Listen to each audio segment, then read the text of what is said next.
up, bitches? How's everybody doing? How you doing? Everything good? Everybody good? That's good. We're gonna be having fun talking about definitely that retarded halftime show. Oh, that's gonna be so funny. Mika, you have been summoned! Mika!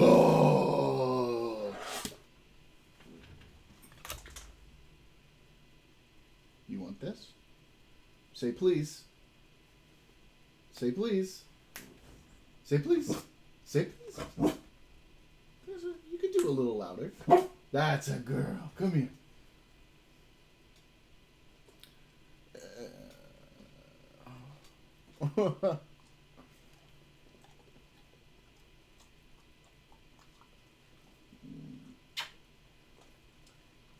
Go blue and yellow.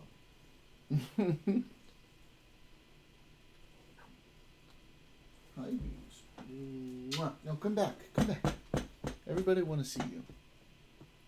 Everybody want to see you. Hi.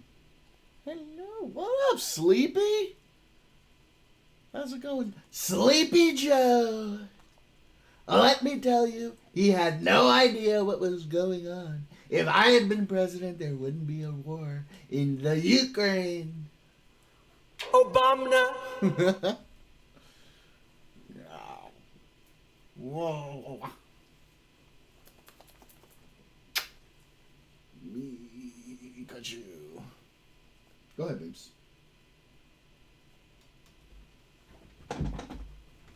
That's a good girl. How you doing, buddy? Good to see ya. Good to see ya. There wasn't too much like news this weekend, so I think it's just gonna be a little bit more lighthearted. We're gonna talk some football. We're gonna talk about. I don't know if you paid attention to the TPUSA halftime show, but it was kind of goofy. Anyway, I kind of want to watch this video. This is every NFL fan's reaction to Super Bowl 60. Just admit it, NFL. The playoffs just aren't the same without us. And just like that, Sam Darnold is a Super Bowl champion after beating the New... That's sped up. Oh, yeah, the Jets, because he was drafted by the Jets, Sam Darnold. New England Patriots. I guess he really is a Jet. Not only because he beat the Patriots, but because he went to a different team and did better and left us in our own misery. So, yeah, that happens a lot. Super Bowl? I just want to win a playoff game. Seriously. But I'll take a Patriots loss, too. Does watching the Patriots lose in the Super Bowl make me feel better about our loss to them? No. No, it does not. While I was originally worried about this offseason, the fact that I can spend the entirety of it calling the Patriots frauds, that will definitely help. Okay, that was worse than the rise of Skywalker. They just grow up so fast. I remember when Sam Darnold had mononucleosis. It should have been us, damn it! Yeah, well, we would have beaten the Seahawks if we could have beaten the Bills and then won the divisional round and then the AFC Championship game and then Mike McDonald used to be on the Ravens. E-I-E-I-O. Okay, it's Monday. Why do we not have Clint Kubiak in the building? We did it. I can't believe we did it. We exorcised the demons from Super Bowl 49. We won the Super Bowl in the 49ers stadium. This is what true happiness feels like.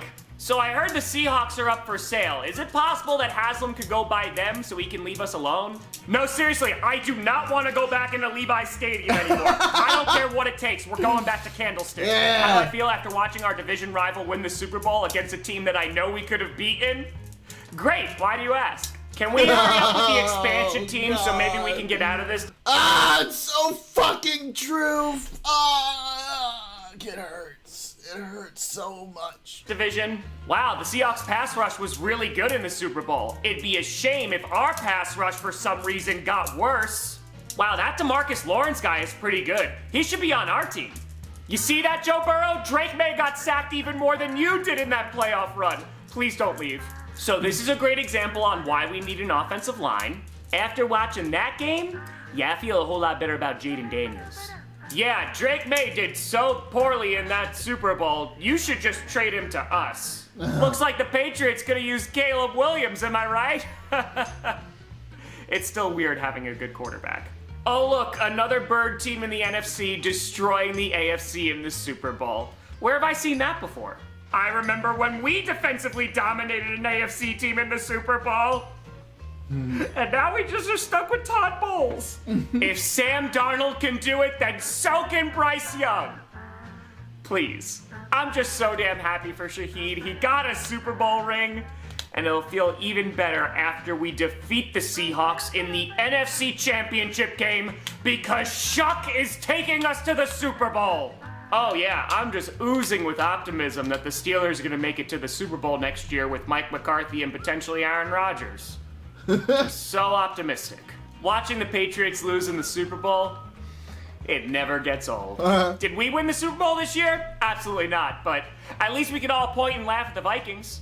Yes, let's all point and laugh at the Vikings. Pay no attention to the NFC North standings. Oof. I'm gonna need a minute. The Patriots... Yeah, because Sam Darnold, for those of you who don't know, Sam Darnold was the quarterback for the Vikings, and they were decent. They were pretty decent with him. It's lose, and I don't have to hear about Mike Vrabel winning the Super Bowl after leaving us. Yeah, it was a pretty solid year. I guess the Empire isn't back, but it was still a great season. And for everyone making fun of us, at least we made it to the Super Bowl.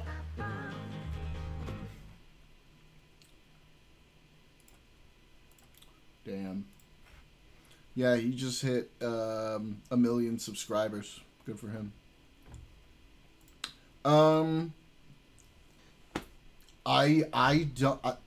Sleepy, you know I am as charitable as I possibly can be. I always am. But on this one, I'm trying so hard to be nice about it, but all I ever hear is Spanish, Puerto Rican, not American, that those things make him not American and it should be American, and it just feels really sort of subtext racism-y. I'm trying so hard to be charitable on this one, but it's pretty fucked.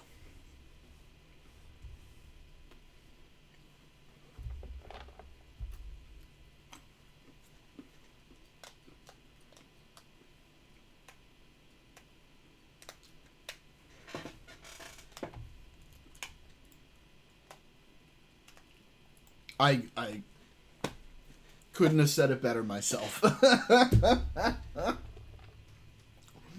Couldn't have said it better myself.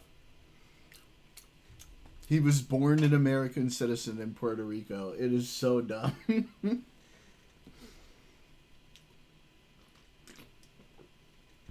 Did you know about how TPUSA did a competing halftime show? Did you know about that?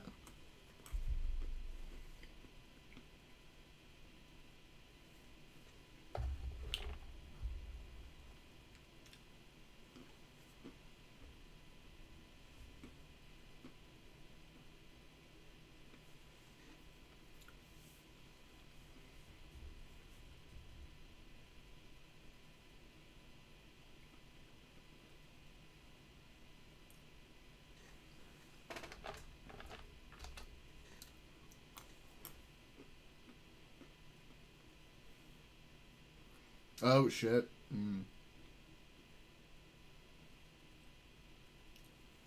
Should be pressed to. Well, that depends on where you are. In California. Yeah, California used to be part of Mexico. So did Texas. And what do you know it? New Mexico and Arizona. But, Louisiana was French, and the East Coast was pretty English, except for Florida, which was Spanish. But of course, all of it was native before that anyway, so Sleepy's the only one out of all of us who really has a claim to anything. We're all speaking a foreign language.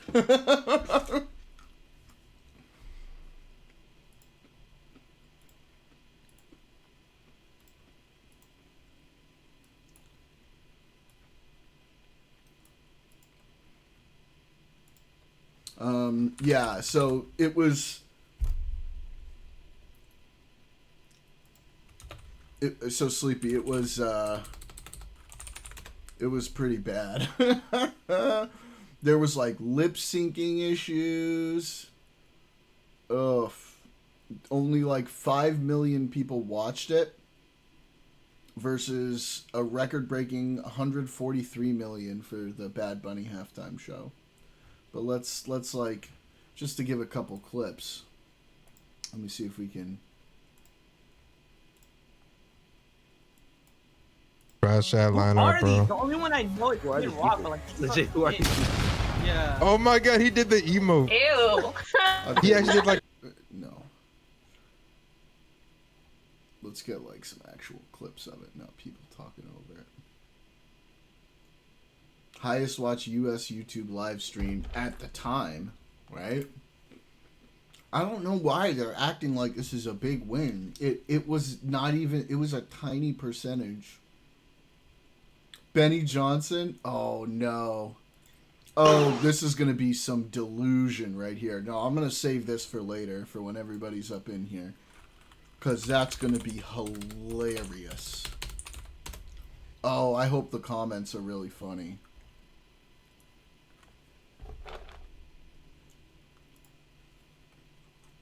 No, everyone in the comments is fucking delusional.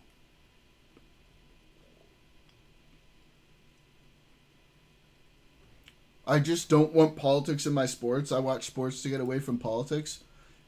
What do you think the fucking TPUSA thing is?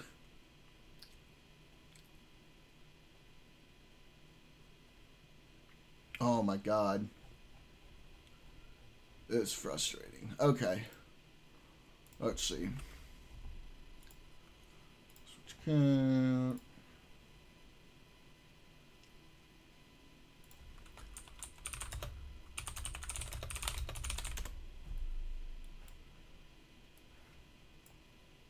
That's the whole thing. I don't want to watch the whole thing.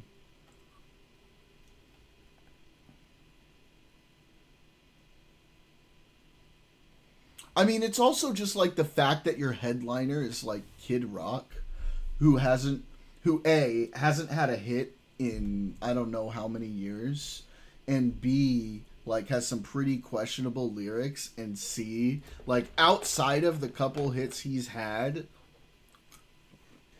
I couldn't tell you a Kid Rock song. It's not my style of music. No knocking on you if you like his music, right? But it's not for me.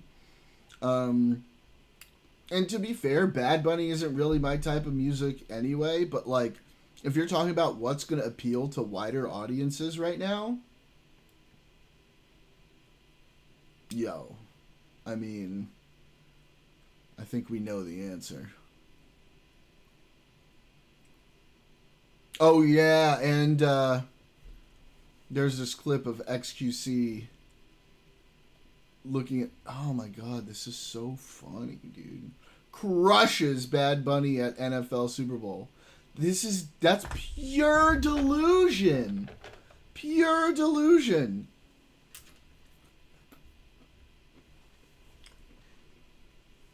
Okay. You know the song Boa de Ba, and that's only because of the shield. Yeah. Wait, didn't he have that All Summer Long song as well? I think that's another one I think of. And then there's the lyrics that everybody's talking about. I didn't even know this, but...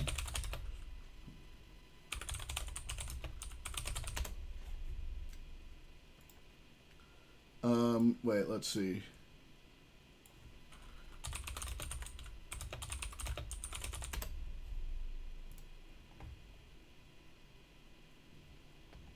Okay, let me find it.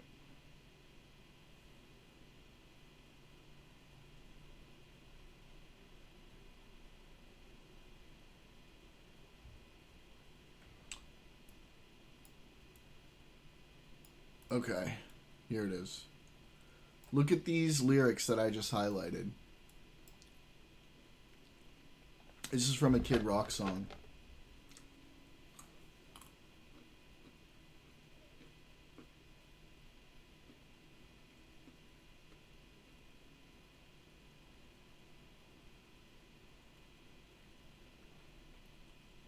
Yeah.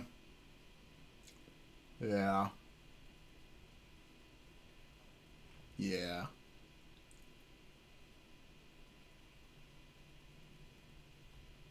What year did this come out? 2001. Film Osmosis Jones.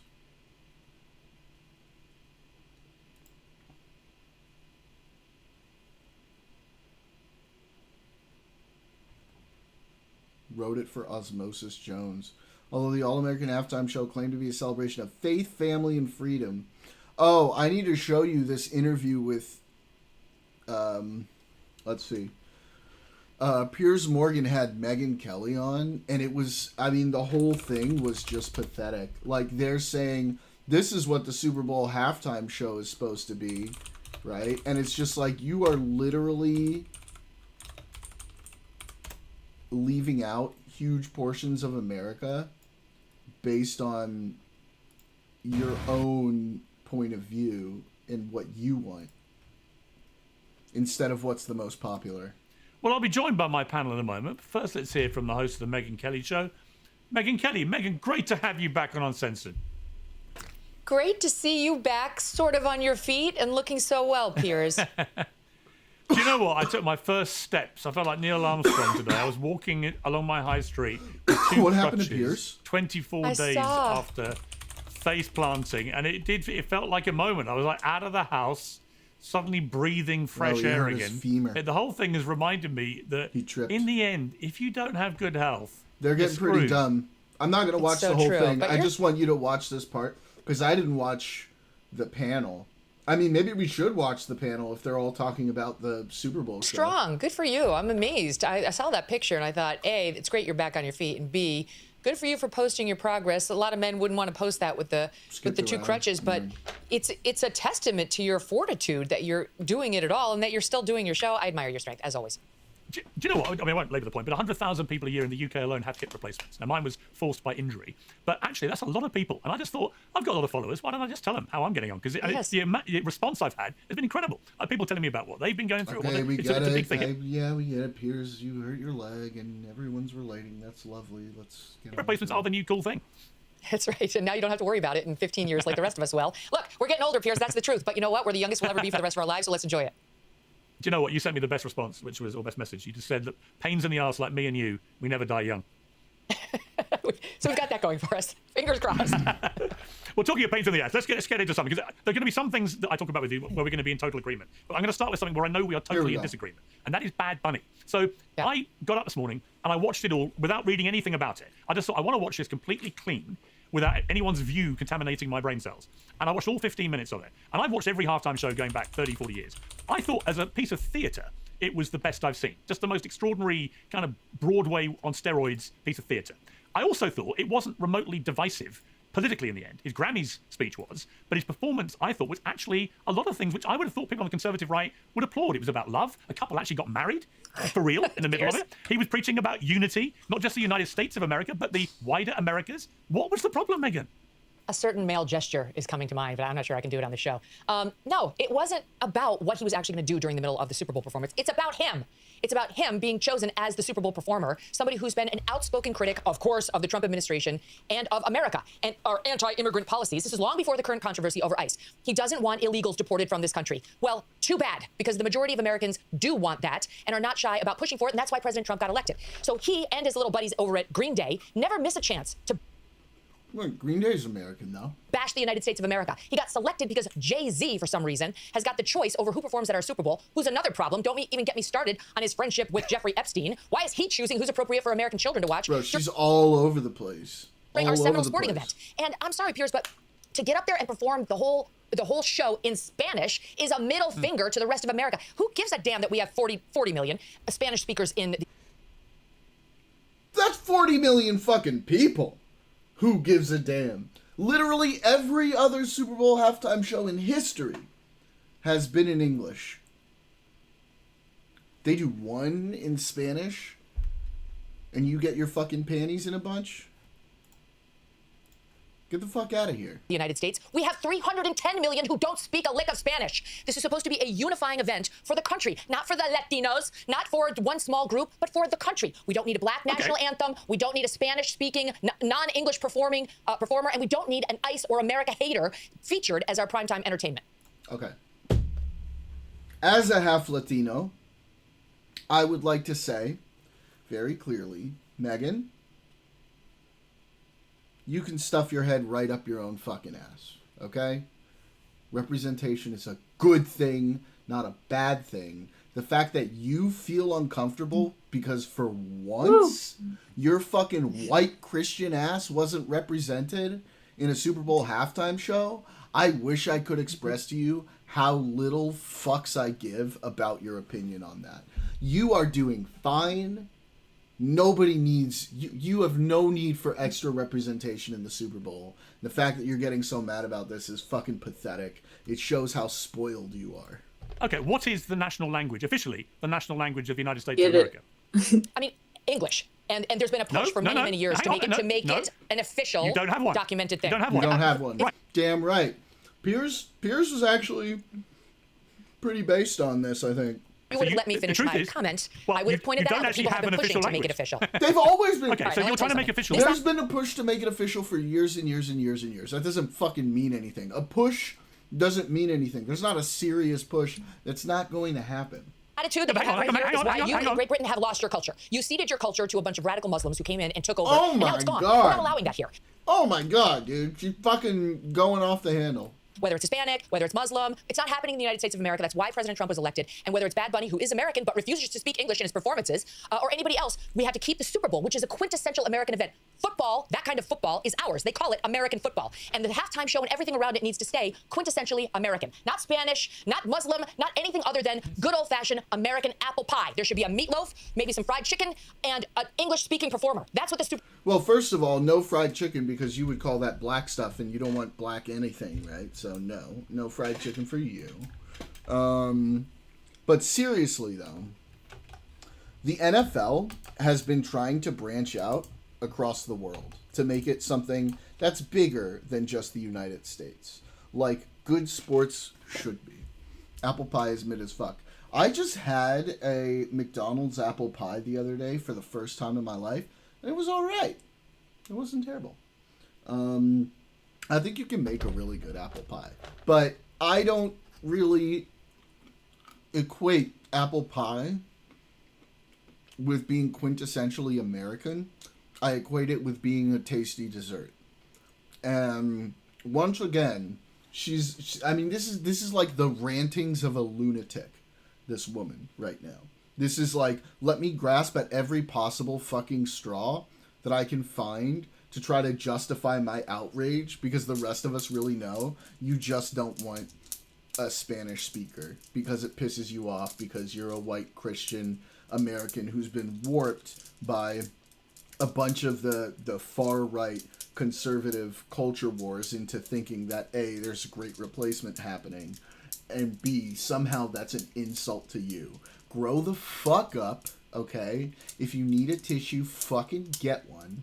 And respect the fact that Bad Bunny is the most popular artist in the world right now. I don't even really like that music, but he's the most popular artist in the fucking world right now. Get the fuck over it. Super Bowl should be. Okay, two things. One, you've conceded you don't have a national language in the United States. Secondly, the language you do want to be your official language is my language. The language of the country you think has gone to pot. So my obvious follow-up is, Megan, why do you want English as your national language if you think England has gone to hell in a handcart? Uh-oh. Piers, I think those medications for your hip have gone too far. We need to dial back a pill or two, okay? We want something that we can all understand. I don't think Bad Bunny used his appearance to bash America, but I can't... Hey, guess what? If you learned a second language and weren't such a fucking retard, you would have understood it. In Europe, most people speak multiple languages, okay? The fact that we as a country are mostly monolingual It's not a good thing. We should be more educated. You, on the other hand, are advocating for remaining more retarded. Learn a second fucking language, Megan. Be sure, because I didn't see any subcaptions on his Spanish But language. what about Pavarotti? They chose What about two Pavarotti? America haters. What about Pavarotti, who Donald Trump in 2016 in particular would use at every campaign rally? He's used it at the RNC, right, as a triumphant, pub-thumping anthem. Well, no, hang on. Not only Pavarotti. I've been at lots of Trump rallies. Pavarotti gets a song, maybe but two. He sings, but when he sings Nessun Dorma So? in Italian, I don't see you leaping up and down going, Yeah. I don't understand a word of it. You're probably I don't singing remember him along. being the Super Bowl halftime show, was he? What, would you have... It's campaign rallies for the President of the United States. That's more political, more American than the Super Bowl halftime show. The fuck are you talking about? minded if he was? Yes, I would have, because we feature English-speaking performers at the quintessentially American event of the Super Bowl. We do Michael Jackson, we do Whitney Houston, we do great bands that love America, like American rap. That's a different situation. This guy who can't stand... Do y'all remember when it was The Who? That's an English band. And the country comes out and And starts the Rolling Stones? It's an English band. speaking in Spanish, and I'm sure the people in South Florida really enjoyed it. The people in an American territory, Puerto Rico, really enjoyed it. But the people in the heartland had no idea what the hell was happening. This is a guy who loves to parade around in a dress, who again hangs out with Jay-Z and his Epstein-loving pals, who gets up there when he's not bashing America with his pals at Green Day, I who are from would the far not left be People's talking Republic of about California, who never Epstein-loving missed a chance pals to rip if I on was Trump, you, Megyn MAGA, Kelly. half the country, or ICE, and that's something they share with Bad Bunny. That's not representative of what the heartland wants to see. And the heartland always gets the middle finger from people like Jay-Z, like Roger Goodell, who should know better, but he's a panderer who runs the NFL. And that's why you had probably closer to 10 million people turning the channel and turning What to the about Turning Bruce Point event, which Springsteen? was What about pro-American, which The was Who absolutely beautiful, and all which had these several other references to fucking God and rock faith and this country, which had a tribute to Charlie shows Kirk at the that end of it, happened and in talked about Super Bowl Jesus and how he can halftime change your pass. life. That's what America's all about. We are founded as a America Christian is nation. not about fucking Jesus and how it can change your life. It never has been. Shut the fuck up. We're still a Christian nation, and what we want is No, somebody we're up there not, to and we celebrate never how have freaking been. special That's this country bullshit. is. That's not a bunch of lie. people who can't stand us, and over what? Over our desire to get illegal immigrants who are raping and molesting our children out of our country. That's all ICE is doing. Okay.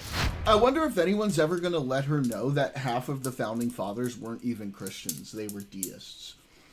I always hear this point. You know, it was founded by Christians. It's a Christian nation. No, it wasn't. It literally wasn't. Thomas Jefferson, wrote his own version of the Bible where he took out all of the miracles. There were so many founding fathers who were specifically not Christian who even abhorred the Bible. They thought it was awful. This is such a big lie, and people just believe it and eat it up. It's just not true. Every new year, I think about what a real fresh start looks like, and for me, it always begins at home. Cozy Earth is my go-to for a winter blue. Okay. You're rich as fuck. Pay your own fucking Cozy bills, Earth Pierce. right here. Let me present a different view of Bad Bunny, which is he's the son of a truck driver and a teacher, born in Puerto Rico. He's an American, born here, naturalized American. He is the most successful artist in the world. He's the most streamed artist globally on Spotify for 4 consecutive years. Nearly 20 billion downloads in 2025 alone. He has sold 123 million equivalent album sales. He's won Grammys. He's won everything. He is a fantastically successful American story, isn't he? And isn't the fact that he ends up performing at the halftime show exactly the kind of journey that America was founded on? Which is a guy who comes from very little, born in America, who actually makes it to the biggest American pinnacle dream. because he How is. about Right? I that? mean, look, I love Kid Rock, okay? And I actually really enjoyed the Turning Point show as well. I like them both. But Kid Rock's not had a hit single in the last 11 years. This guy is right now the hottest star in the world, and he should be on the halftime show. I can't think of a compelling reason why divisive. Because he's too divisive, Piers. I'm giving you the reason. Maybe because you're not. He's divisive because you decided he was divisive. His show was incredibly uniting. It wasn't divisive at all. You just decided he was going to be divisive because he didn't want to do it in your particular language. You probably didn't even know anything he was fucking saying because you didn't even look it up. You have no idea whether he's divisive because you don't speak fucking Spanish. That's your fault. American, you don't get it. He is too divisive a figure. No one would begrudge him his personal success story. Good for him. Great. We love that here in America. Just like we love when our half-pipe freestyle skiers make it to the Olympics. Despite all odds, they overcome them in the mid. But when you go overseas wearing the American uniform and you bash America on foreign soil, when you're wearing our stars and stripes, we get very upset here in America. It's not that we don't stand for free speech or differences of opinion or love rags to riches stories. We do, all of those things. But there are certain things that we expect of the people who are representing us when they're overseas as Olympic athletes or when they're in the middle of the Super Bowl, which is our event. event. That is a heartland event that gets every, usually man, but lots of women too, on their feet, feeling patriotic year after year. It's one of the reasons why we love it. And the last thing we want is someone who's a harsh partisan who we know can't stand the country. And you're wrong. He wasn't totally patriotic at that event. He ended it by saying, God bless America, and then listed all the countries in all of the Americas, which is not how we here in the United States view the USA. We actually do believe in American exceptionalism, and we believe we actually do have a higher claim to morality than some of the— I'm sorry, Bad Bunny is a fucking example of American exceptionalism, you absolute fucking twat.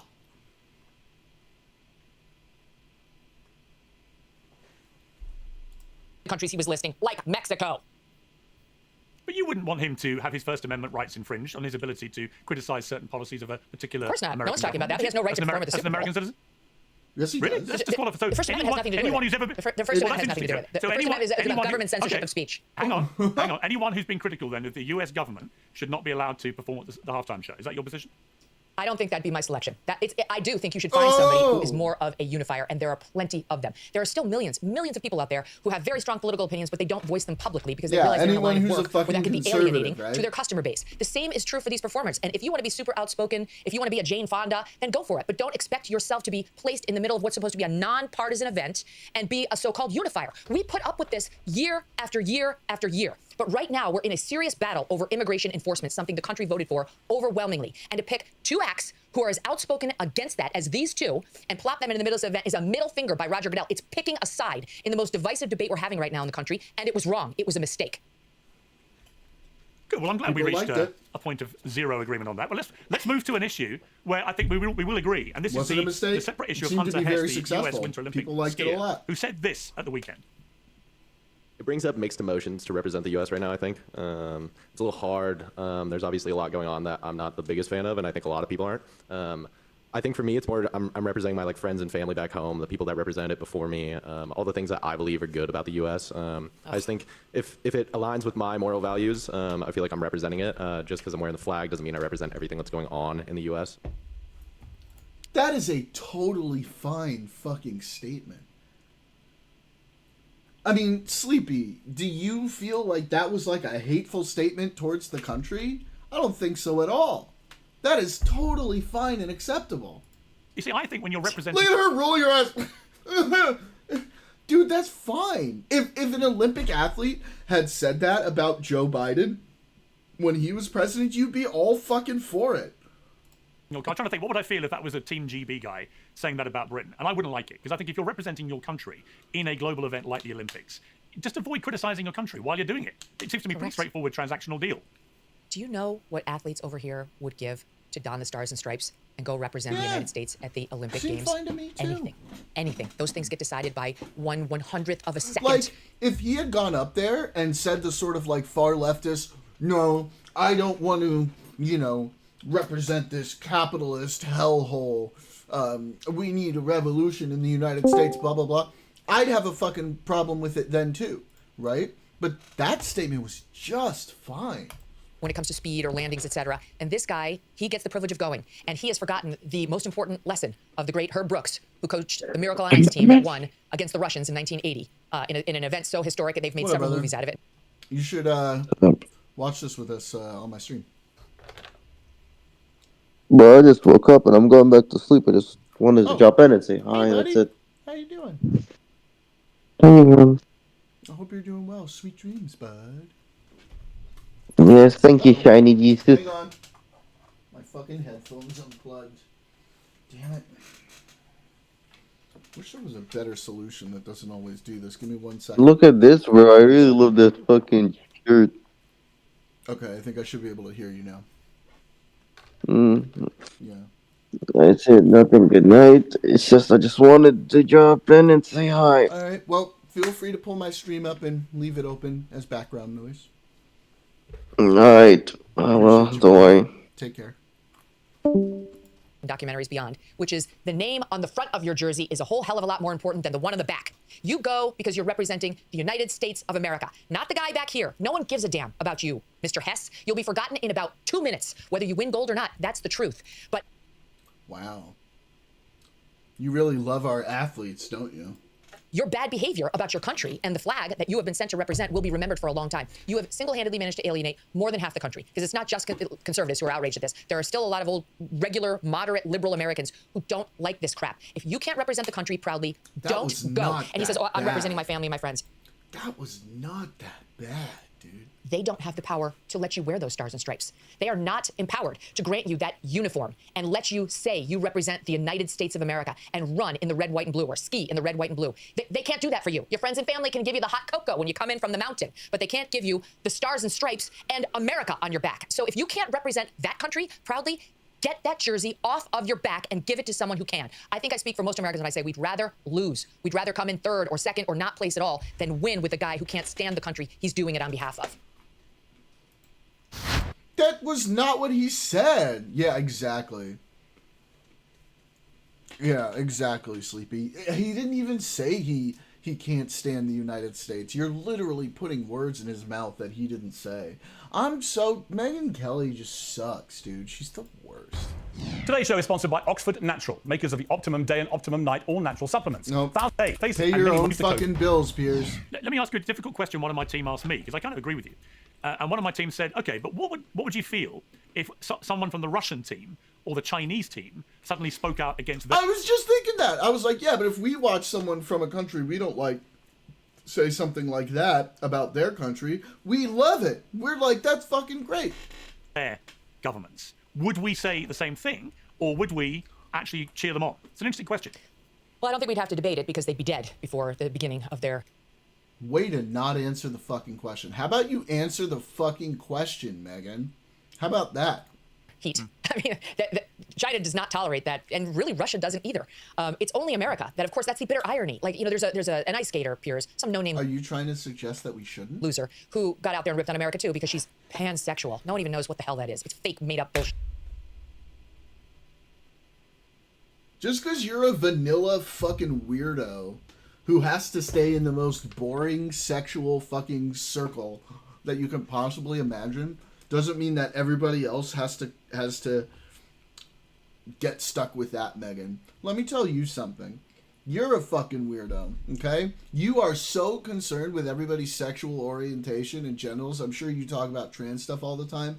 You're fucking weirder than any fucking pansexual, homosexual, whatever sexual out there, okay? At least they're not obsessed with it like you are. So she gets out there to say, like, oh, I'm queer, I'm pansexual, and it's been a really tough time for people in the LGBTQ community lately. Really? What gay rights have you not enjoyed as an American citizen? Nothing. It's a lie. She's, first of all, trying to glom onto what's happening in the trans community, which the LGBT people have broken up with, but she hasn't gotten the memo. Because there's complete parity and equal rights for all gay people in America. There's an issue over trans people, because that's a whole different kettle of fish. And even our Supreme Court has recognized that as of late. In any event, she's trying to glom on because she loves victimhood, so she's tried to raise it as a fake issue, because that's just what she wants to do. Do you think you could do that in Russia? You think... A Fox News type MAGA conservative pointing at somebody else and saying they love victimhood is the richest fucking irony I could ever wish for. That's fucking hilarious. You're sitting here whining about being a victim for what, let's see, 20 minutes now, and you're pointing at somebody else and calling them a victim? That's fucking rich. You could even speak out. Will anybody from a country where they criminalize gay rights speak up? No, they won't. And as an American, I have no problem with that. There's a time and a place. You should speak up for it when you can. When you're in your country, if you want to fight for freedom of speech, you want to fight for civil rights, go for it. If you can. The beauty of being in America is you can. You can burn our flag. You can stand on the sidewalks. I love protest. I would be fine with the anti-ICE protesters if they would just behave like normal humans instead of biting off the fingers of the ICE agents. I have a problem with that. That's not protest. That's criminality. So these people who want to go over there and criticize China or criticize Russia, okay, you should do that in your countries. You should do that when and if you can. And if you can't, it's a much bigger problem. The Iranians are dealing with that right now. As Americans, we can criticize our government to high heaven anytime we want to, all over our airwaves, in our thoughts, on our streets. It happens every day. That's part of what's so gorgeous and awesome about our country. But these know-nothings don't understand that and want to go over there and tell audiences that include people from China and elsewhere about our human rights violations, which are amorphous and unnamed, like from this queer pansexual. Yeah, so they should just shut up, right? They should just shut up and just, human rights violations? Psh. Yeah, at least you can talk about it here. So since you can talk about it here, you should just fucking shut up. Right, Megan? Megan, as you know, I love you, and I particularly love you when you're on such feisty form, and I love arguing with you, actually, apart from anything else.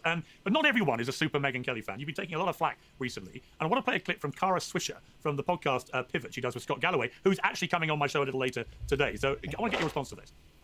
Hey, Megan, good to give you content. You'll attack me and not Scott, who's appropriately critical of you, but that's fine. Whatever you want, girl.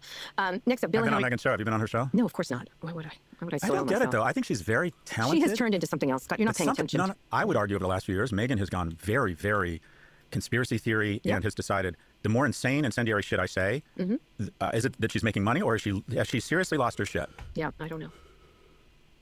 Megan, they think you've gone bonkers. What is your response before I speak to Mr. Galloway a little later? I mean, I'd love to know what his examples are of that, because I'm the least conspiratorial person on camera. I believe we did land on the moon. Sounds like Donald I believe Trump. I actually know everything that's going on. You don't know what's going on, okay? I'm the greatest person for black people since Abe Lincoln, quite frankly.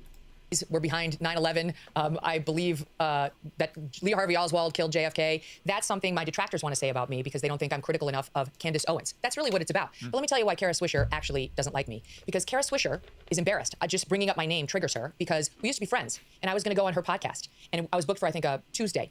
And the previous Friday, my sister, who was only 58 years old, died. And my assistant sent Kara Swisher an email saying, Megan suffered a family emergency and she's not going to be able to make your podcast on Tuesday. And Kara Swisher responded by mocking me, saying she didn't believe that I had a family emergency. And she thought, well, if that's true, that's some shitty behavior, too. So, that's not a nice thing to do. I was too afraid to go on her podcast because I'd been in the news as being a controversial person for saying the COVID vaccine was causing deadly myocarditis in teenage boys, which we now know was a fact. That's not true! And I was right about it. And when ultimately, 2 days later or 3 days later, when I got back on Monday and it became national news, my sister had That is died, not a did fact! she send an email saying, I'm very embarrassed for saying that. I'm very sorry for suggesting she didn't have a family emergency and that she was just afraid of me. No, she didn't. She wasn't sorry. She had made a fool out of herself and she's been avoiding me ever since. That's Kara Swisher's problem. And just on Candace Owens, you've been very supportive of her, not critical, even though she, I would argue, and I have to her face when I've had her on the show, I get on well with Candace, but some of the stuff she's been doing in relation to Erica Kirk, Brigitte Macron, and others, I do think is really regrettable, kind of conspiracy theory nonsense just for clicks and money. Why would you hesitate before criticizing her over stuff like that? I've criticized Candace many times over the years. We've had many public fights over the years. But isn't it interesting that you will, quote, platform Candace? She hasn't been on my show in several years, but I get all the hard time. Why am I getting that? You're the one, quote, platforming Candace Owens. She and I don't have that kind of relationship. Candace took a bunch of crap because she was very anti-Israel in the Gaza war. And it became a thing where you had to say she was terrible in her positioning. And then after Charlie died, she started questioning whether Israel had any role in it. And that's when they really tried to amp up the pressure on me to condemn her. And I refused because Charlie was starting to have serious questions about Israel. Not just its role in the Gaza war, but its influence. That's not even fucking true. Oh my god, dude. That morning, he had been doing, shit that was pro-Israel. He had been doing, a whole thing. That's not fucking true, Megan. On American politicians, something he and I spent hours and hours discussing. So I had no problem with Candace Owens asking those questions. And I refused to condemn her because I was under pressure from these people who wanted me to. And then that morphed into then everything Candace said thereafter, with which I may or may not have had serious problems, that I had to, where's the condemnation? And it was all really about the Israel thing. And I'd rather die than bend the knee to these people. I'd rather die than bend the knee. It won't happen. I didn't raise my fist and say BLM, and I'm not going to condemn the people they want me to condemn just so that I can get a little pat on my head from them. It's not important to me. What's important to me is I live free, and that, frankly, is what it means to be American. I live free. Oh, Megan Kelly, that is precisely why I am so fond of you. Thank you very much indeed for coming on Uncensored and giving me such a fantastic interview. Lots of love. Well, joining me now is the host of the Daily Wire's Michael Knowles Show, Michael Knowles, Jack Posobiec, the senior editor at Human Events, who opened the alternative halftime show with Kid Rock, Glenn Greenwald, the host of System Update, and Mark Lamont Hill, host of Bet News. Panel, thank you for waiting patiently. Megan had a lot to get off steam there. Let me start with you, Michael Knowles. This whole Bad Bunny thing, I can't help but think that we've got to a place now in the United States where everybody's desperate. I can't fucking stand Michael Knowles. Ugh. To march to their tribal tune overrides any sense of reality or just staying calm and looking at something objectively. I watched the Bad Bunny show. I saw nothing problematic about it at all. I saw a Latino rapper at the peak of his powers, absolutely killing it in terms of the production. And he's the most popular artist in the world right now. He belonged there. He owned the stage. He didn't criticize anybody. It was a message of love, of unity, of marriage. I don't get the rage about it. Piers, you didn't get it because the English and the Americans are two people separated by a common language. So I forgive you for your misunderstanding, but the problem with it was that Bad Bunny hates America. He doesn't just hate one president or some other president. He doesn't just hate some policy or some other policy. He is specifically irate over the enforcement of federal immigration law passed by both parties, enforced in history by both parties. Oh, that is such a sweeping fucking... That is such a sweeping fucking description. Yeah, it's just the enforcement of immigration law. There's nothing weird happening. There's nothing that's being considered as human rights violations. Nobody's saying that they're going too hard. You know, if you actually, like, had conversations with people, you know, you might hear that people on the left, most of them, you know, besides the crazies, support the enforcement of immigration law. They just don't support the overly aggressive way it's being enforced. And clearly, 2 American citizens have died at this point. Quite a few immigrants themselves who are being deported have died as well. This is just, I mean, it's too much. That's the point. But to you, because you're a fucking shill, because you're a dishonest freak, you're saying that it's just, oh, we don't want to enforce our immigration laws. You're so full of shit, Michael Knowles. And he has frequently thrown jabs at America, up to and including speaking a language that the vast majority of Americans do not speak at this performance. And then I think the key that he did not have good intentions here came at the end when he said, the one fleeting little bit of English in the performance, he said, "God bless America." And then he followed that up by naming a ton of Latin American countries. So when we hear God bless America, traditionally we use that to mean... Wow. What was the second word? You said Latin what? Latin what? What was that second word? Oh, right, American. That's right, because there's North America and South America. And, you know, everybody who's in the Americas outside of the United States, when they say America, they're not talking about the United States. God bless our country. He was using this in an ironic way to say, you're not even America. And then he named Chile, Argentina, some countries that I do like, El Salvador, Cuba, you know, great cigars, and all of that. He didn't even make America the final country, the apotheosis. He then went on to say Canada, and then finally he said, and my homeland, Puerto Rico. So even though Bad Bunny's an American citizen, he made a point to clarify. He said, I don't really consider myself American. My homeland is Puerto Rico. It was just a thumb in the face of Americans, I think. And, you know, there were other problems with the performance. I agree some of the choreography was well done. But the question you got to ask is, what is the Super Bowl halftime show for? Is it just for great entertainment? Is it just for musical prowess? Not really. The whole point of public games, going back to antiquity, going back to ancient Greece, is patriotism, is to support your country. And this ran totally contrary to that. That was obviously Bad Bunny's intention. And I just think he had no place there. He can go sing his songs, he can get lots of streams on Spotify, but that's not what the Super Bowl's for.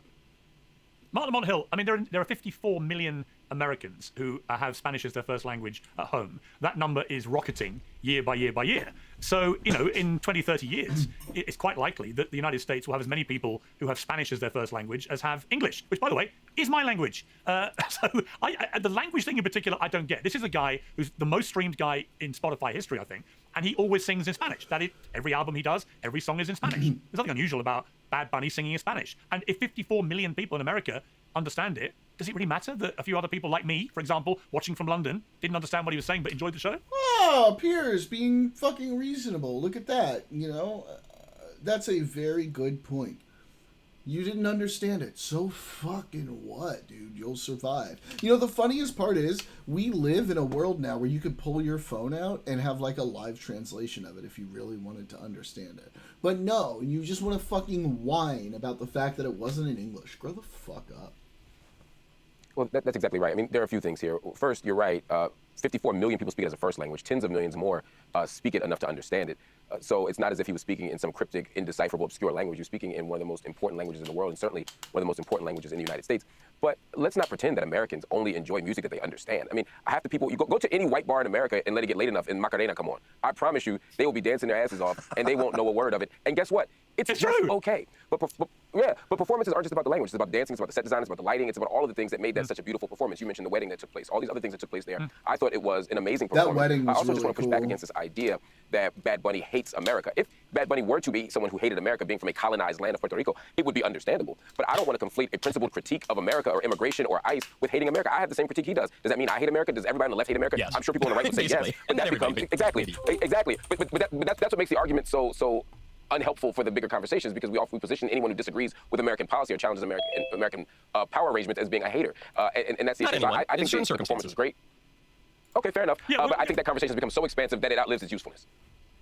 We just lost Jack briefly. We've got to take it. We're going to try and get him back. But Glenn Greenwald, it was a really interesting thing to watch it clean without having any social media reviews to look at first. I just watched it. You know, the first thing I did this morning, I watched it, and I really enjoyed it. And then I don't think so. I mean, I haven't really played any of it so far, Barcode. I don't know. We'll see. NFL can usually get pretty fucking up its own butt about that, but you know, we'll see in a little bit.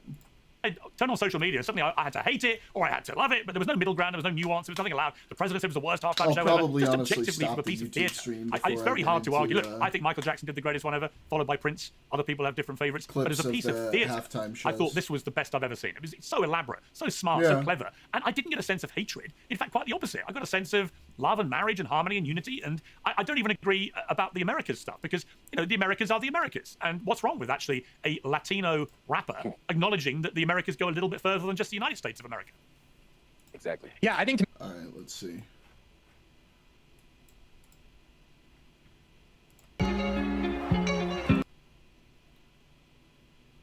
Wait, hang on. Let me hear. Let me listen to it first because I want to hear if that's actual translation. So I'm just gonna mute what's coming out of the computer for a second while I listen to this.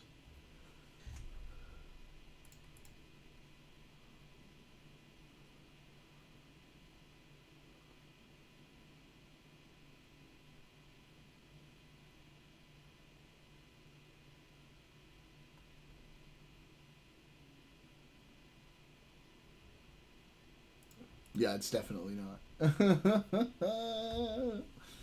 This is funny though.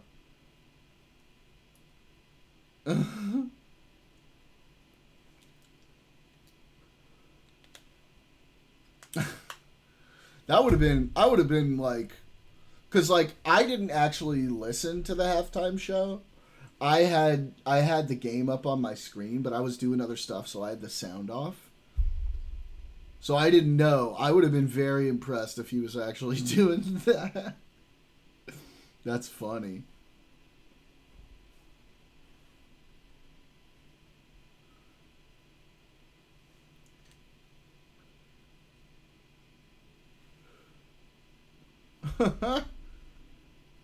That's funny.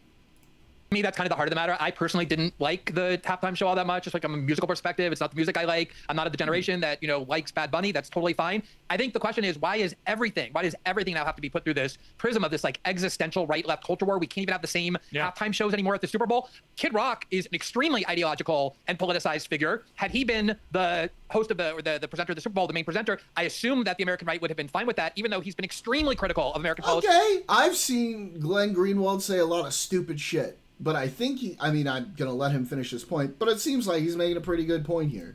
Under Democratic president, music and art of all kinds typically has a politicized component to it. We've had a ton of non-Americans be at the halftime show before, like Rihanna and Paul McCartney and The Who and Coldplay. It goes on. Here's an American presenter who's extremely successful. And I just think the problem is everything gets catastrophized into this like intense culture war where you can't just say, I like the show or I don't, I like this artist or I don't. The reality is he's a gigantic, extremely popular musician among tens of millions of Americans, arguably the most popular, one of the top five. And that's what the Super Bowl is naturally looking for. Yeah, I feel like they Streisand affected the show. I didn't care at all about it, but these idiots made me interested. Yeah, they totally did. Like, it wasn't that big of a deal, right? Until they suddenly decided, oh my god, Bad Bunny, oh my god, he speaks Spanish. Then everyone was like, oh my god, I really gotta watch this. Welcome back. We lost you briefly there. But I got to say, you know, you were obviously instrumental in the rival. Only Janet Jackson's movies at the halftime show can heal our nation. Bro, I remember that. I was at the ambassador's house in Haiti when that shit happened. There was like a Super Bowl party at the ambassador's house. And it felt like everyone else was like just, the adults were all talking during the halftime show. I'm sitting there watching the halftime show. I see the titty. I'm like 13, by the way. And then I see the titty and I'm looking around like, did anybody else fucking notice that? And it seemed like nobody else even was watching when that happened. And I was like, holy shit, you know? And to the point where I had to go home afterwards and look it up and be like, did that really happen or was I tripping? Literally no one cared. It's because he's brown. People freaked the fuck out when Rap entered the NFL halftime. People didn't even like MJ when he did. Yeah, it's fucking stupid. It's so fucking dumb. Also, what's up, Casper? I really enjoyed that too. I watched all that in full as well, and I really enjoyed it. I love Kid Rock. I've interviewed him. I think he's a great character. But I think you the missed point it. Glenn made there is perfectly made, which is if he had. I remember being like, "Is that a nipple?" Because she had the fucking nipple ring on. By the way, there's no way that wasn't intentional. that nipple ring that she had, there's no fucking way that wasn't intentional. No fucking way that wasn't intentional. There's no way you're wearing that fucking weird ass nipple ring if you're not trying to show it off at the Super Bowl halftime show. Second shift starting. Pepto Bismillah. Been selected Kid Rock to perform the halftime show during a Democratic presidency, like say Joe Biden or Barack Obama. You know, he's on record as being virulently critical of all those presidencies. You know, would the same rules apply? You know, would the conservative right be happy with that, or would they apply intellectual honesty and say, actually, it applies to our side too? If you've been really critical of a president or a presidency, then de facto you're criticizing the country and you disqualify yourself from being able to perform the halftime show. In other words, I think there is an intellectual dishonesty here. Yeah. And it's very tribal. And in this case in particular, No I don't shit, see how Piers. anybody who watched it with an open mind could not conclude it was just a very fun, entertaining 15 minutes, as was your show. Well, yeah, I appreciate that. And TPUSA, as we will watch a little bit later, was quite cringe, actually. you know, I think part of this too is, you know, we want to make sure that we're comparing apples to oranges because, you know, country music and rock music have not been featured at the Super Bowl in decades. And this was a key reason that when you looked at the show that we put on, you've got Kid Rock, who, you know, kind of straddles that bridge between rock, and he does a little rap sometimes, like certainly in his earlier stuff. And then he also has country music with his newer stuff, moving obviously now into Christian with his latest song, which is tearing up the charts right now. Till You Can't, that cover that he did, added to it with the tribute to Charlie. It's tearing up the charts?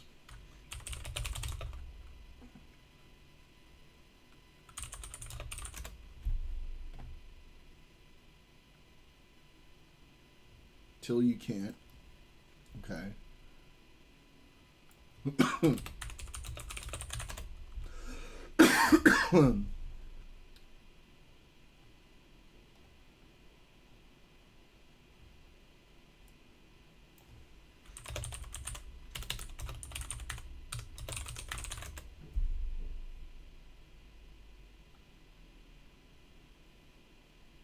Huh.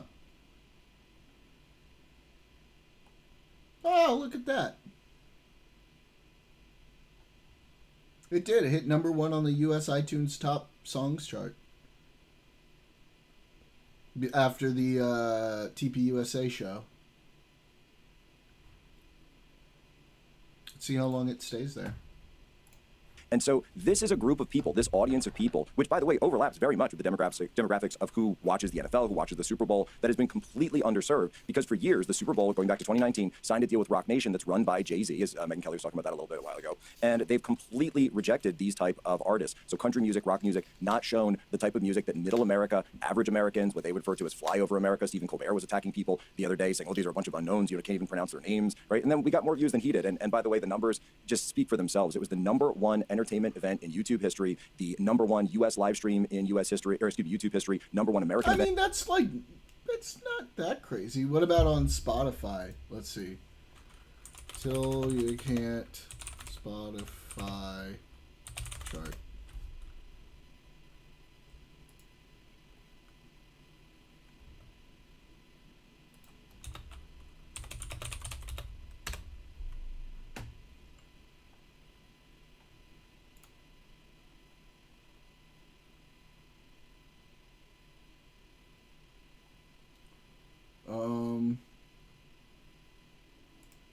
Okay.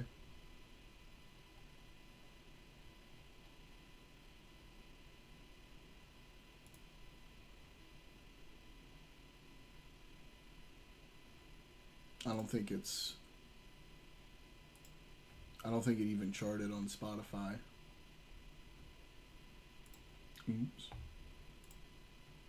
Billboard still, even now?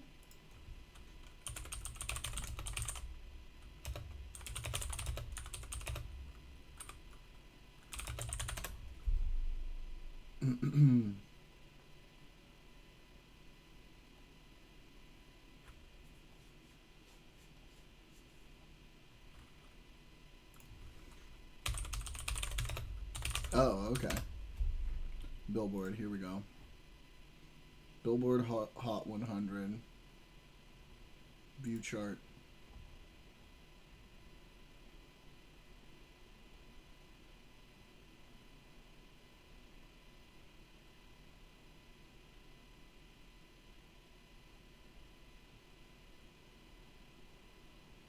I'm so out of touch with modern music. Ooh, Purple Rain is on the chart.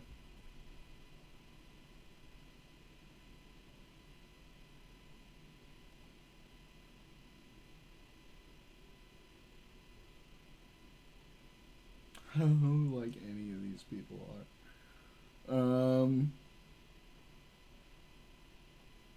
Nope. Did not crack the top 100.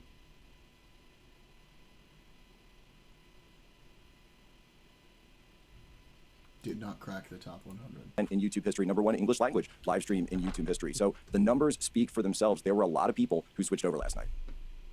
But why can't we just enjoy both? I love how he doesn't say the actual number, because if you compare that number to the Super Bowl halftime show, it's like fucking pathetic.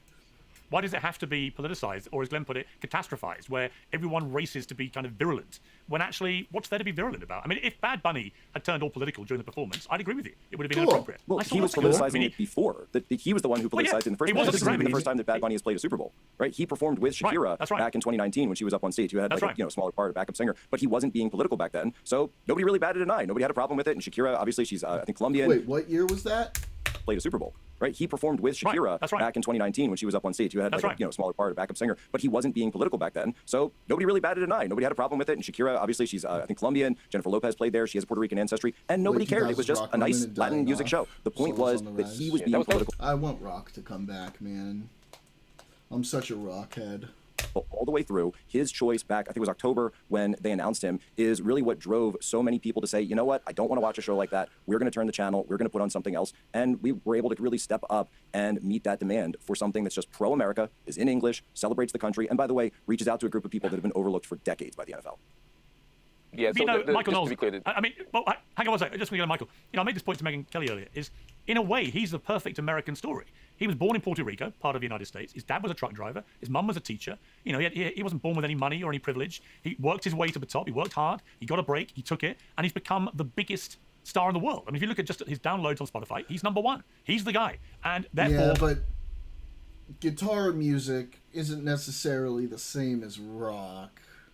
There's a lot of guitar music where I'm just like, I'm not really that interested, I want fucking rock bands again. Like, actual rock bands, like, playing music and, like, not just, like, with a bunch of overproduced fucking shit, but, like, raw, like, very little production except for, like, sound levels and shit like that, where it's just the talent on display, right? No auto-tune. Get rid of fucking, like, come on, give me the old raw fucking powerful rock. He's earned his ticket to the Super Bowl, and frankly, if the criteria for Super Bowl performance is you can't be critical of any administration, then you're going to rule out almost everybody. Most of these celebrities, for better or worse, at some stage criticize a president or a presidency, and it depends whether they're from the right or left, which one they do. But if we're going to be honest about this, I don't think that can be a criteria for deselection. Nobody wants them politicizing the actual performance. But if we're going to say, look, you can't be critical or politically active at all, otherwise you can't perform, who's going to be left? Well, I agree with you, Piers, that Bad Bunny has benefited greatly from America. The problem is he constantly shows ingratitude, including... Oh my God, I hate the way he framed that. He's benefited greatly from America. He's American, you fucking ingrate.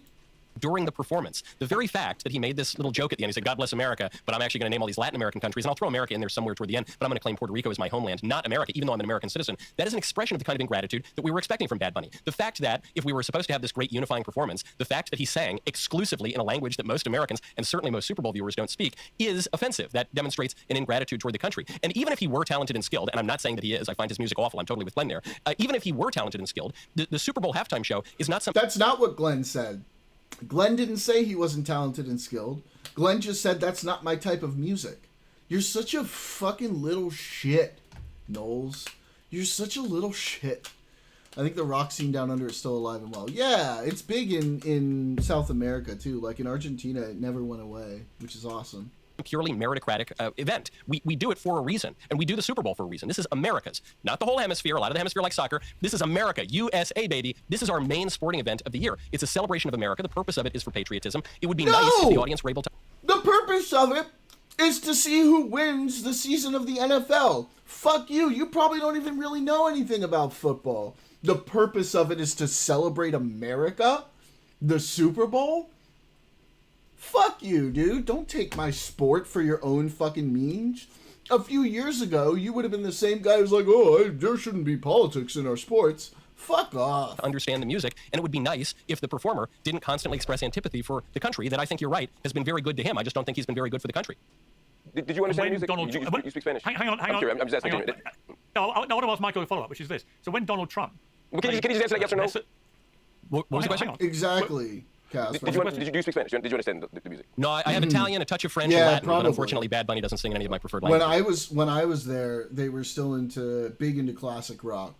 Big into classic rock when I was there, which I fucking loved because I was already a huge classic rock fan. Esperanto would have been better. Okay, right? but I only asked because you criticize his talent as a... Well, I'll come back to it. Well, I can understand percussion and rhythm and melody even in another language, and that was all pretty bad. Right, but you understand Anyway, Italian. Piers, you're I right. speak a bit of it. Right. I speak a bit of Italian. He's a rapper, Hang and so the on. skill would be the lyrics, and you didn't understand the lyrics. You're saying he's not skilled at his profession, which is writing lyrics. Yes, You don't music understand it. isn't There's a exclusive level to a of single language. It involves notes and chords and percussion, so you can understand those even All in a right, different language. let me bring this. Right, but that's not the point I'm making. You're making Oh, I would love to see Destiny debate Michael Knowles on music. I remember that time. I don't know if you guys ever saw that old debate of him with fucking Stryker, that neo-Nazi dude who tried to get into it with him about music. He just fucking destroyed him. I would love to see him bring that up against Destiny. He'd fucking kick his ass. It's always been my perception that 20-year-old American music thrives there, but I could be wrong. Yeah, I'm saying when I was in high school, which was... shit. I mean, I started high school 21 years ago. You're being obtuse. He's being obtuse. What I said is I'm his not. skill I'm just telling you what as a music writer means. is to... I Wait. understand what music means, but what we're talking about... Yeah. Fuck, man. Fuck me. 2005.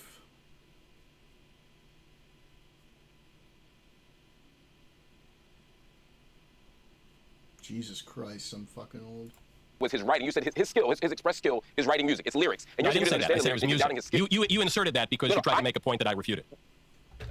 No, what I'm saying is, I'm telling you what his professed skill is, what his articulated skill Well, I thought he was a is. dancer and a singer and a pop star. Because You you're not tried to understanding the narrow language. it to try to save your point. Right.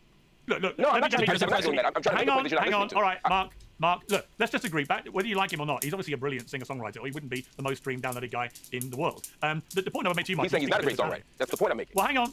Please let me ask a question, which is, again, a question I put to Megyn Kelly. Donald Trump, in 2016 on the campaign trail, played Nessun Dorma by Luciano Pavarotti at every single one of his rallies. He's played it at the RNC, right? And it's all in Italian. I didn't see anybody leaping up and down saying, well, we can't understand it, therefore it's an insult to all Republicans. Yeah, What's no, the but difference? Piers, you don't understand. That was Trump. We like him, so it's okay. Well, I think there is a difference between whatever Bad Bunny does and a 100-year-old beautiful Italian opera by Puccini. But even putting that aside, President Trump plays Nessun Dorma at the end, a beloved song in America. Well, the difference is one is a much higher form of art and a much more beautiful song that is much more widely appreciated in America for 100 years. And that's the point I'm making. Even beyond that, though, this is an important clarification. President Trump plays this beloved song in a foreign language once at his campaign events. The rest of the events are in English. You know, I've been 20 to some years of ago, them. we were listening to Silver Sun Pickups and the Killers. And guess what? Around 20 years ago, I saw the Killers live in concert in Buenos Aires. So I was too, my guy, actually. And so, had Bad Bunny done one number in Spanish or something, I don't think anybody would really be complaining about that. The fact that his entire performance at the apotheosis of American sporting events excludes English, which is the language of the United States, tells What you about that Lady he's making a Gaga? political point. Lady Gaga sang her song in English. That's true, but Bad Bunny did not sing in English. And so the criticism here is of Bad Bunny. I suppose there are other criticisms of Lady Gaga, but she was friends with Tony Bennett, so she gets a pass from me. So can I respond now? I do think you're struggling a bit on this, I have to say. No, not at all. You understand, the distinction is Nessun Dorma is a very famous popular song. But this is one small moment, a little Yeah, that's true. That's true. Yeah, good point. Cultural flavor, a little spice in President Trump's campaign events. The rest of it is in English, which is accessible, and he's promoting it. I'm not saying we can't have a little variety or exotic flavor in life, but it's kind of like the old melting pot imagery of America. If you put a little foreign spice in, that might improve your food. If the entire meal is just curry or something, it's going to be a little too much. It's going to be too many tamales in the pot is going to ruin the Super Bowl. 20 years old. Hey, Piers, can I ask Michael a question? That's really disturbing. American Idiot, which Green Day played to open the Super Bowl. That's, what, 21 years old? Some people respond. I agree. Let me bring in Glenn quickly. American Idiot is old enough to drink. Like if you look at the last 20 years of Super Bowl presenters, huge numbers of them have been non-American, going back like to the aftermath of 9/11 when we had the Rolling Stones and U2 and Paul McCartney and The Who, all kinds of groups that are not even American, and there's all sorts of other ones as well. And those are extremely politicized musicians, to say nothing of people like Madonna and others who have hosted halftime shows. I don't understand why they are totally fine. These non-Americans, these foreigners, these people who are highly politicized, and then suddenly Bad Bunny, who's an extremely popular artist among most Americans, maybe not everybody here, but among most Americans, that's why he's so popular, hosting Saturday Night Live, a central figure to American entertainment and culture, is suddenly such a problem. Like, what is the difference between him and past musicians? Washington State Senate Committee? I'm happy to explain. So all of the foreign artists you're citing just coincidentally come from England. 1 second, Mark. Glenn was asking me a question. The one similarity that they all have is they all speak English, and our country, in fact, comes from England. So we have a shared cultural patrimony, and all of those artists are beloved. Bro, even he's laughing at you. Even the fucking TPUSA guy's fucking laughing at you. You fucking dingus. Even the guy who set up the competing halftime show is fucking laughing at you. I hope he's laughing at you and he's not like laughing with you. In America, they're all libs, there's no doubt about it, but they're kind of polite about it. They're not in your face. They're not, for instance, pushing transvestitism and like guys grinding on each other and like attacking ICE and federal law enforcement. They're not pushing that like Bad Bunny is. So I think it's just different in kind. Madonna is not pushing. Madonna pushes what up, Cinderella? Slightly deviant sexual If I could point out the elephant as the token Englishman here, if I could point out the elephant in the room, which you've just hinted at, you don't even speak American. You guys speak English. You speak a foreign language, which is mine. It's my language. Transvestism, yeah. Dude, I fucking hate actually, in many ways, you've ruined it, and you know you have. Right, whole fire panel. I'm going to come back to you in a moment. I want to be joined now by Professor. He's so smarmy for someone who's so fucking wrong all the time. Scott Galloway, whose new campaign, Resist and Unsubscribe, calls on Americans to cancel ties with a host of brands in protest against ICE and President Trump. Scott, welcome back to Uncensored. It's good to be with you, Pierce. Glad to see you back in action.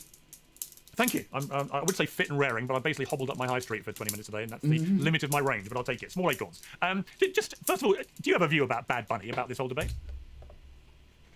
You know, I was in the UK. I didn't even watch the show. I saw clips of Bad Bunny. He's the most popular artist in the world. I just hope you had a nice time. I hope the fans had a nice time, and it's just sort of disappointing that everything has to digress into politicized argument.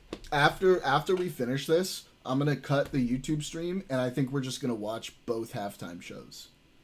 I just kind of want to do that, just one right after the other. I just want to experience that, right? I want to watch the TPUSA one, and then the Bad Bunny one. I hope. You know, my favorite commentary on the Super Bowl was from the account that's supposed to be Elmo, the Sesame Street character, and that is that he hoped that both teams had a really fun time. I just don't care. I'm glad. The majority of the TPUSA show is 30 to 36 minutes.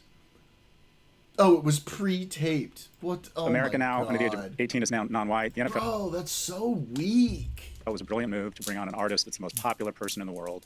So people watch it, seem to enjoy it. It's not my kind of music, but I heard Tom Petty or George Michael wasn't available. So more power to him. I didn't know much about him, but I got to say I really enjoyed it. That's before I looked at social media and was instructed to hate it or love it. So let's get to what your campaign's about. Resist and unsubscribe. Now, for those of you who are not familiar with it, just in simple terms, articulate what the campaign is trying to achieve. I know they did. Well, I saw some of the that. actions of the Trump administration, fucked specifically up as it relates to kind of a audio. mass secret police. I think terrorizing American cities is how I would describe it.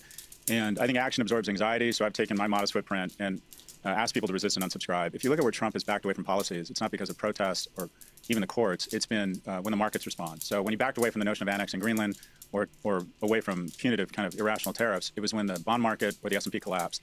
And right now, only 10 companies make up 40% of the S&P, and those companies are highly dependent upon subscription revenues. So I wanted to send a signal that people have kind of this weapon hiding in plain sight, and that is their non-participation, specifically to unsubscribe from big tech platforms. So I built a site, Resist and Unsubscribe, where you can learn how to easily unsubscribe from different big tech subscription platforms. I'm getting about 100,000 unique sites a day. I think we're going to get somewhere between 300,000 and 1 million unsubscriptions. But I want to send a signal to Americans that the most radical act in a capitalist society is non-participation, and that you have power to decide where you want to spend your money and where you don't want to spend your money. Do you own stock in any of the big tech companies, you personally? I do, and I've decided I'm going to sell. I own stock in Apple and Amazon. I've started selling my Apple stock. To be honest, Amazon's a tough one for me because it was my big tech stock of 2026. I want to be clear, Pierce. I don't have perfect moral clarity around this, and I'm not telling people which platforms they should unsubscribe from or if they shouldn't go into work. I'm I'm a guy like you who has some economic security, so I don't want to lecture. I don't want to be generous with other people's time or money. What I'm suggesting is that if, like me, you go on, you can find out that you might have 3 Apple TV Plus accounts. You didn't realize it. But maybe you don't need 3 LLM subscriptions. I found out when I unsubscribed from Amazon Prime, I was a member of Amazon One Health, and I've been paying $200 a year for the last 6 years. Do you need 2 ride-hailing programs? But I'm going to be transferring my assets out of Goldman Sachs into the RBC branch in Minneapolis. I'm going to sell down my Apple and my Amazon stock. I'm going to try and lead by example here, but I want to be clear. I'm not perfect. I will still always opt for my economic security. But the people who take time on a Saturday to protest, the people who are registering people to vote, the people who some people decide not to go into work, that's a real sacrifice. What I'm stating is the biggest impact relative to the amount of disruption in your life is simply to unsubscribe from one. He's selling tech stock because he sees that the only way to get Trump to stop doing things is by making the markets respond. So he's just trying to say if we fuck up the markets as much as possible, then that'll help us push him in the other direction. One or more big tech platforms. Do you need 6 streaming media platforms? But circling back, yeah, I've begun selling down my big tech stocks. Let me bring the panel back. Michael Knowles, what's your response to this campaign by Scott Galloway? Oh boy, here we go. Well, I think it's a desperation play, particularly after President Trump won the popular. Bro, I'm sorry. We're sitting in the beginning of 2026. You're seeing the polls as they are right now. You're seeing how Republicans are freaking out about the upcoming midterms, and you're saying this is a desperation play? What fucking universe do you live in, Michael?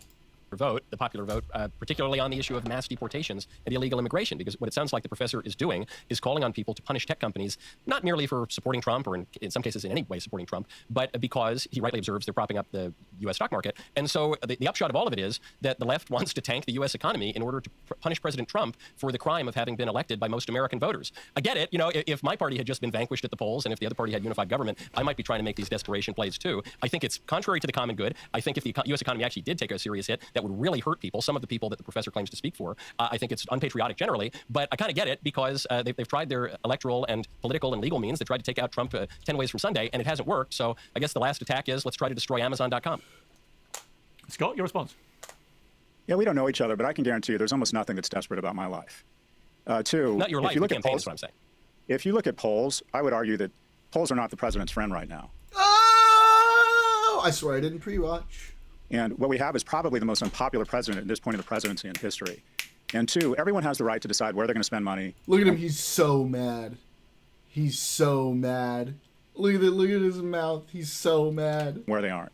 And we have a very fragile economy right now, which is 10 companies propping up the S&P and responsible for 70% of the earnings. And if somebody decides that they want to send a message to the administration and a message to the president. He's he's so high strung right now. And look at his posture. Look at how he's holding his hands.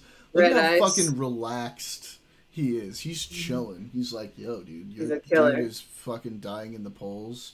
I'm doing just fine. Nothing I'm doing is desperate. I'm seeing patterns because that's what I do. That's what I'm good at, is seeing patterns, and I'm using patterns to try to affect the political change that I want. And he's all high-strung and nervous here because this guy's calling out the fact that Trump is not looking good in the polls. Trump is not looking good for the midterms. And oh my God, dude, it looks like his asshole just clenched hard when he said that. And a message to these tech leaders who have been texting me how upset they are about these policies but not speaking out publicly, then I think that's their right. And what I think that policies do you object to, Professor? Well, having a mass secret police shooting mothers in the face or denying a person for a second. You're referring to Excuse me, sir, please stop interrupting me. I'm just trying to clarify. I let you prattle on with your trafe. Let me finish. I'm just trying to understand. Denying a person's first, second, and Fourth Amendment rights, putting 10 bullets in them. A person, an ICU nurse, who is taking care of veterans, bringing the chaos of the border to every city, having a mass secret police, tariffs that make absolutely no economic success and are declining or hurting the prosperity of Americans. I think there's a lot to choose from here.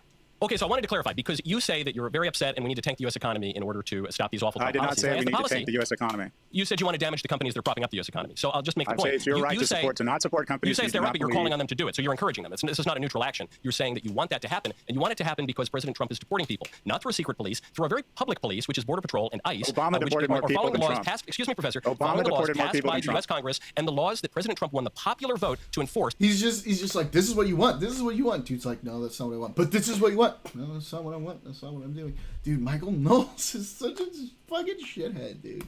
after years of lawless neglect by Joe Biden. That's what you're saying. And What your is the example that you popular point to opinion? is when a woman drove her 4,000-pound SUV into an officer, and he rightly shot her because of that. Oh my You're saying that this God, is dude. justification to ignore the law, ignore the 2024 election, and destroy the U.S. economy. Real smart stuff. So you believe, well, there's just not a lot of common ground here, sir. You believe that woman was I agree. properly shot? Absolutely. Yeah, I think if you drive Okay, your so car into a cop, we you probably just he's justified in shooting Let's you. agree. Let's agree to disagree. And if you want to support these firms, you can. I've decided not to. All right, I think you've made an unpatriotic decision, and I'm pretty certain you're going to fail, but it's certainly your right to try. Well, I appreciate you granting me that right. Scott, just finally, I mean, I've seen what you said about this on your own website. The most potent weapon to resist the administration is a targeted month-long national economic strike, a coordinated campaign that attacks tech companies and firms enabling ICE to inflict maximum damage with minimal impact on consumers. In sum, the shortest path to change without hurting consumers is an economic strike targeted at the companies driving the markets and enabling our president. Is there not a danger that if this is successful, and there is a big month-long economic strike, that it could precipitate a much bigger problem with the market and ultimately end up really damaging your average consumer? In other words, how do you control it? If it starts going into freefall, if it did have huge take-up, what's the control valve? How do you not become Dr. Frankenstein? Well, I think it's pretty easy. I think when the president moves back from the kind of edge of fascism, when he stops this nonsense talk about annexing Greenland, the market's immediately recovered. When he decides that these irrational, sclerotic, very anti-capitalist, socialist-like tariffs, where we're alienating our allies, when the bond market crashes, he pulls back from that and the bond market recovers. So I think Just that any call damage Trump inflicted a on these companies' growth socialist. or on the markets could easily be walked back by deciding that, okay, federal agents Hell should not be yeah. wearing masks. I don't think it would be very difficult at all. One, I love that you're getting this movement the credit that I hope it achieves. But like all of these other decisions, they've been. Oh man, you missed a fun debate between this dude and fucking Michael Knowles. Michael Knowles, you could watch his fucking butthole clench through the whole thing. It was fucking hilarious, neighborhood. Easily walk back. I'm not looking for a change in government. Yeah. I'm not looking for people to be imprisoned. I'm looking for some basic decency and a respect of co-equal branches of government, and for him to listen to the U.S. populace, who distinctly believe and clearly have stated that they think that these mass police actions have gone way too far.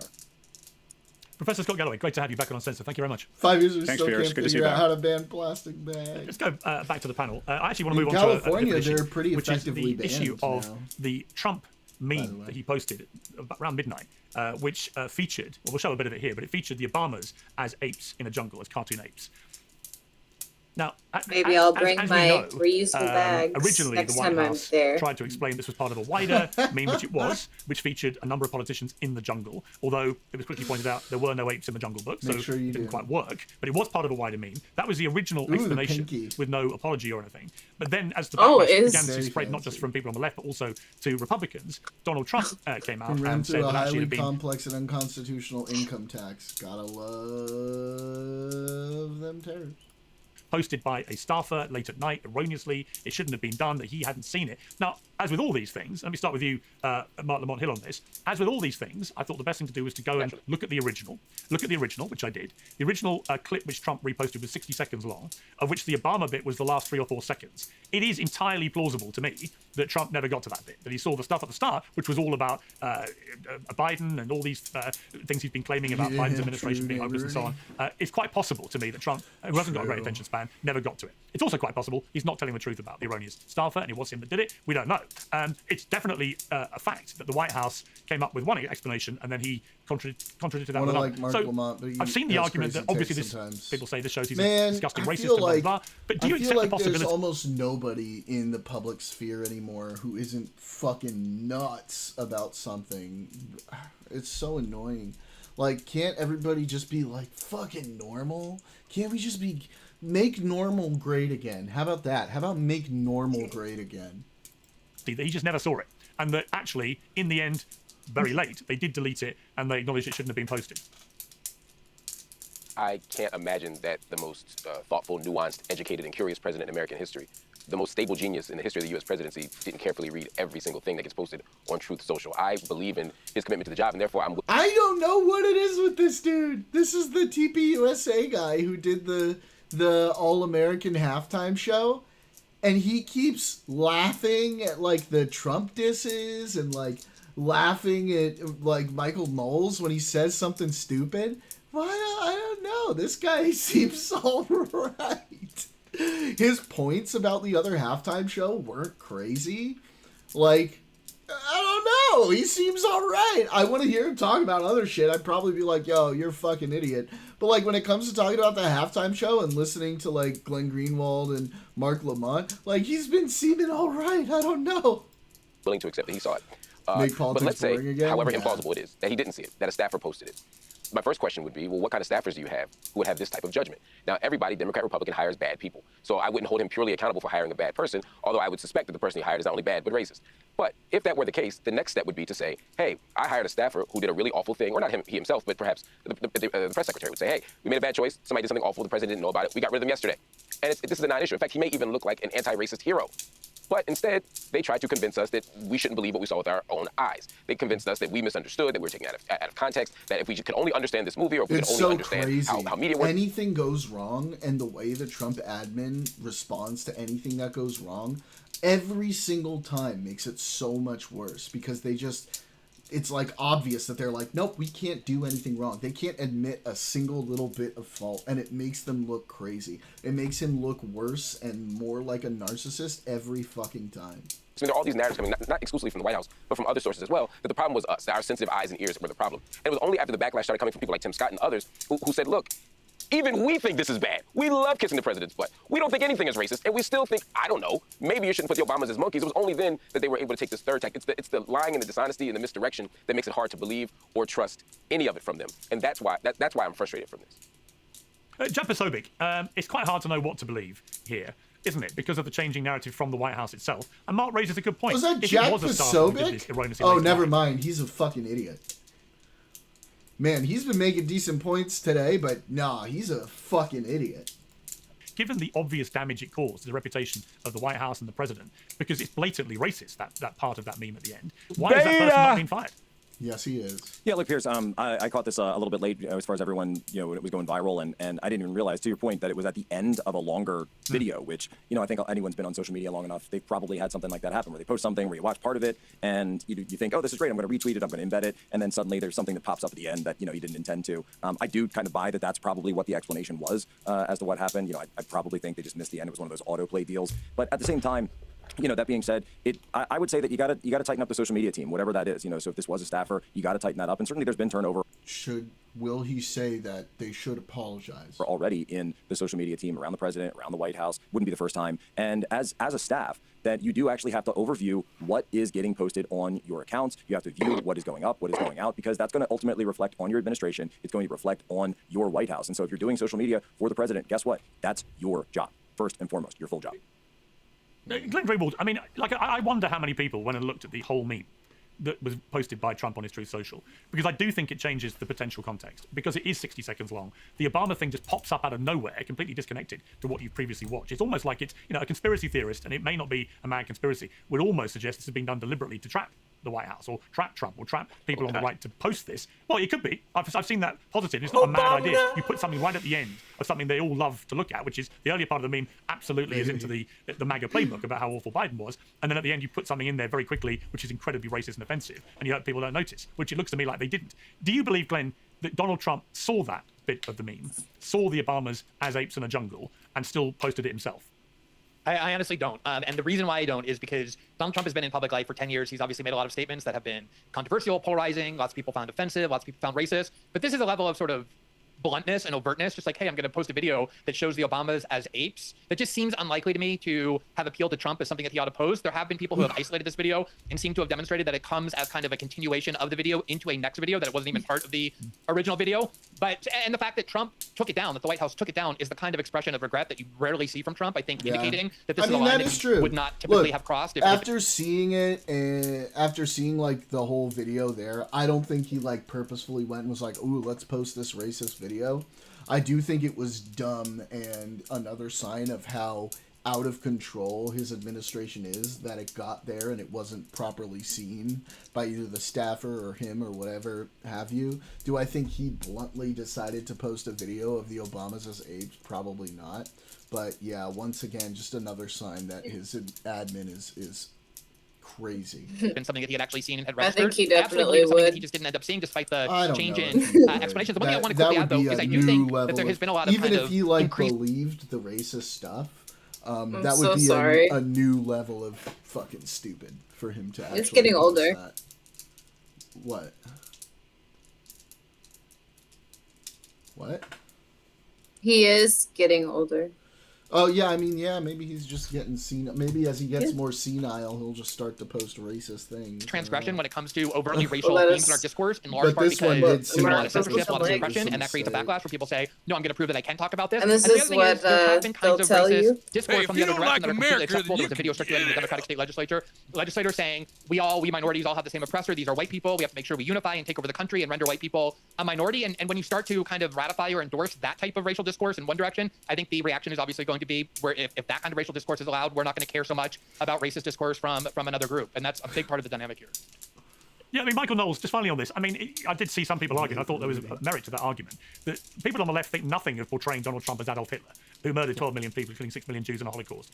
I've seen loads of memes of Trump as Hitler and I don't Nazis like and so the on. Trump And, as you know, I'm not Hitler comparing Nazism with racism, but they're both very, very, very offensive. And I've never seen the level of outrage about comparing That's Trump not to a fun Hitler that I've seen concept. having the Obamas as apes, which is clearly a racist trope.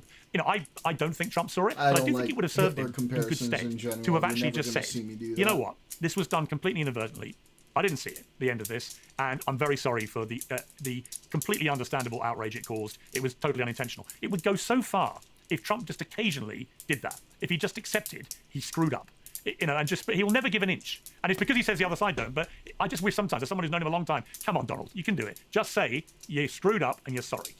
Well, deleting the post, I think, it wasn't giving an inch, but it was giving half an inch. And the fact that everyone on this panel basically agrees that Trump probably didn't see this, he probably didn't actually post this himself, I think tells you there's a reasonable degree of consensus on this issue.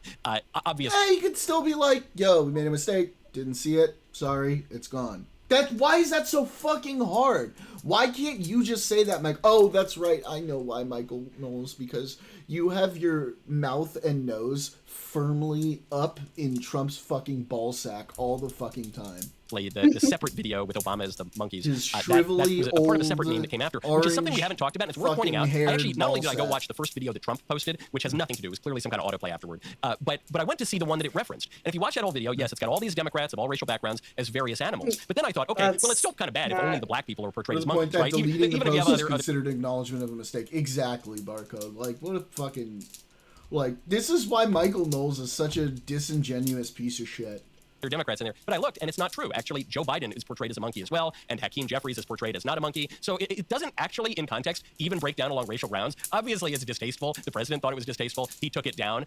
But yes, that's actually a degree, I think, of grace and introspection that you don't really see from the other side, which, to Glenn's point, is now as a state legislator. What do you mean you don't see that from the other side? Democrats are constantly apologizing and going back on their shit. It's just because you get offended by them criticizing anything and you say that that's them being offensive. That's fucking ridiculous. Democrats are constantly going back and like apologizing for if they say something pretty offensive. What the fuck are you talking about? You're going around saying that everyone needs to gang up and kill Whitey, and the other side, which is called Trump Hitler, and to a large degree justified even his assassination. It was probably good for Trump to take it down, but this has been blown. Yeah? Which Democratic politicians, which Democratic presidents are doing that, Michael Knowles? You're just talking about randos on Twitter. Which, like, for every rando on Twitter that you're talking about that, like, on the left, we can find just as many on the right. It's the same fucking thing. You're full of shit. Oh, tremendously out of proportion. They don't even recognize what the original meme was about. Well, you know what? It's like all of these things. I just think people, they race immediately to the, as Glenn, I think it's such a perfect word, to the catastrophizing of everything. That any type of nuance or attempt to understand these things gets completely obliterated. She's wagging her tail in her sleep. It's really cute. It's so cute. It's really cute. In the race to be the one who can have the most savage critique. And I just think that is the problem. And the trouble with it is that when people are actually deliberately racist, then it gets lost in the wash. You know, it's a bit like if you keep calling Trump a Nazi or Hitler, again, you're just diluting what Nazism was really about, which was extermination of 6 million Jews and 6 million more people. I've had this argument with people for years now. It's the dilution of people that really perpetrate this stuff. Focus on that. I think we'd all be a lot better for it. I've got to leave it there. The panel's been great. Thank you all very much. I really enjoyed that debate. Thank you. Good to see you, Pierce. All right. Let's say goodnight to the YouTube retards, and we're going to watch these halftime shows. Oh, boy. Great.